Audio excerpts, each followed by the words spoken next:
Righty boys, thought I'd change up the content a little bit, switching it up, taking you guys with me. I'm on the way to the gym now, about to hit a full body strength session.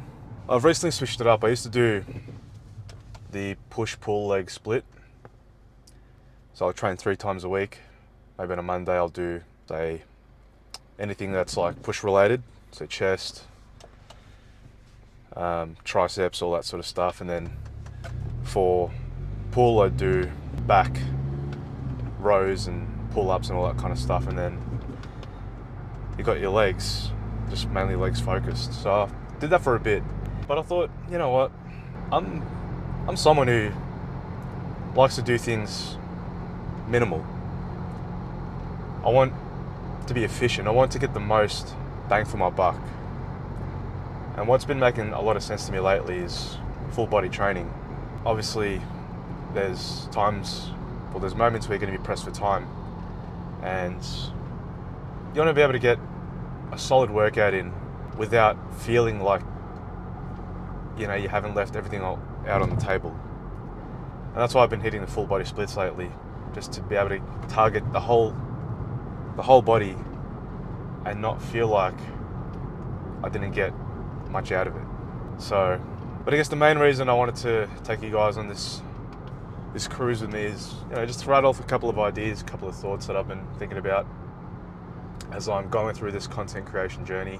Transitioning from Instagram to YouTube, it's a different game. I'll tell you that. It's a different game. But I've been enjoying it. I've been enjoying the process. I've been enjoying being able to finally express myself in a different format and actually use my voice to speak and add value, as opposed to just cinematic, aesthetic looking stuff on Instagram and more short form stuff. You can only do so much on there. So, and it might not seem like it, but I grew up being a very shy, very timid kid. I was at times where I was in primary school and the teacher would do a roll call, to make sure all the kids are there. You should call out your name. All you have to say is here, raise your hand. Every time it got around to me, every kid would say, I'm here, I'm here, I'm here. Every time it got around to me, I couldn't say here because I was that shy. I didn't want anyone to notice me or look at me. And then because I didn't say anything, the whole classroom would turn around and look at me, which made it even worse. So that's just one of the examples of me being a shy kid, which took me a while to break out of. But I guess the reason I bring that up is because as I'm transitioning from Instagram to YouTube and putting myself out there more, people that have been following me for a while and people that I've met and have known for a very long time are starting to notice, I guess, a shift in me and a change in identity in me, which is what I want, right? I want people to not look at me as that kid who was shy, a kid who let people take the lead, the kid who didn't really know what the fuck he was doing. I don't want people to look at me like that anymore. I mean, I don't give a fuck what people think, to be honest, if I'm being honest, and that's how you need to be. But look, there's going to be times where, you're doing all the right things. You're doing what deep down you need to do, especially for yourself, for your journey. If you're doing content creation, if you're just building a personal brand, or if you just want to do something completely out of the norm and just challenge yourself, it's going to feel uncomfortable. And I guess in my case, whenever I start repurposing some of my YouTube videos onto Instagram, and how you just, you post a reel, a little short snippet of you talking, adding value.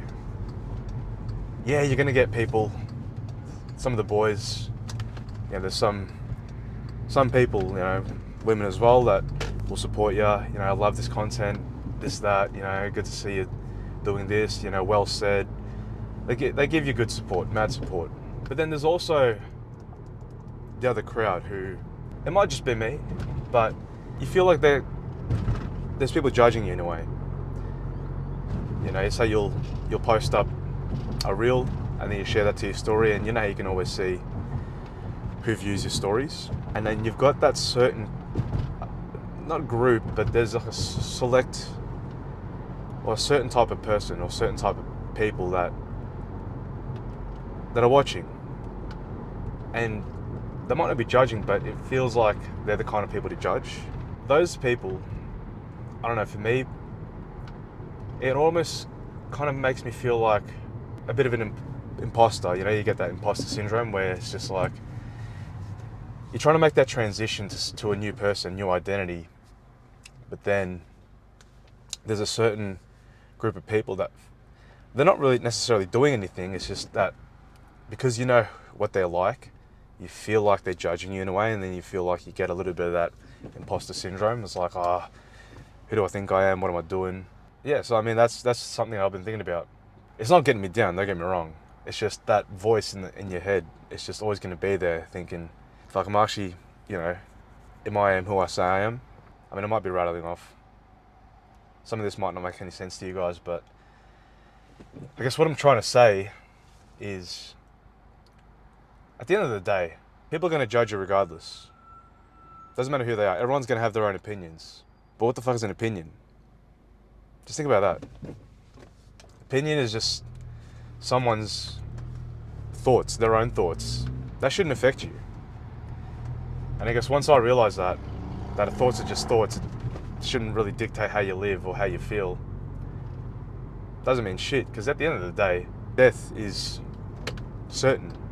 We're not going to live forever. And in 10 years' time, no one's going to remember who you are. Unless you leave a legacy like MJ, Michael Jordan, Michael Jackson, Whitney Houston. Unless you leave a legacy that big, no one's really going to remember who you are. So if there's something that you want to do, that you've thought about doing for a very long time, deep down within, and you know you want to do something bigger than yourself, just do it. Just go out there and just do it. Who cares what people think? It's going to feel uncomfortable at first, making this transition from your old self to your new self. But at the end of the day, who are they to judge, right? Who are they to judge? Think about this. The people that you think are judging you aren't qualified to judge you because they're not in your shoes. They're not doing what you're doing. So they have no idea what it's like. And the people who are in your shoes or have been in your shoes and have done what you want to do, they're probably the only ones qualified to judge. But because they've been through it, well, they're not even going to judge you. If anything, they're the ones who support you. So that's who you got to think about. Their feedback matters. Well, it doesn't matter, but their support, their feedback has more weight than someone who hasn't been in your shoes or who hasn't done what you've done. So I guess I just want to lay that out for you guys, something to think about. Just do you, honestly, just do you. Because since I've realized this and understood this, understood this concept, everything started to change for me. When I stopped thinking about what other people think of me, that's when everything changed for me. Life hasn't been the same since. It's been so much better for me now because I finally went after my goals, my dreams, my ambitions. And even doing this video now is uncomfortable. Don't get me wrong. It's uncomfortable because it's different. It's something I never thought I would do, ever. But here I am, doing it. I'm doing the thing because I know this, deep down, is what I'm meant to do. It's what I feel compelled, feel called to do. So whatever that thing is, just go and do it, man. Go and do it. No one can judge you. No one's qualified to judge you unless they've been there. But the guys who have been there, they're not even going to judge you. They're going to support you because they know what it's like. They've been through it. So I've got to the gym now. Let's get a good session in. And yeah, I guess I'll catch you guys in the next video.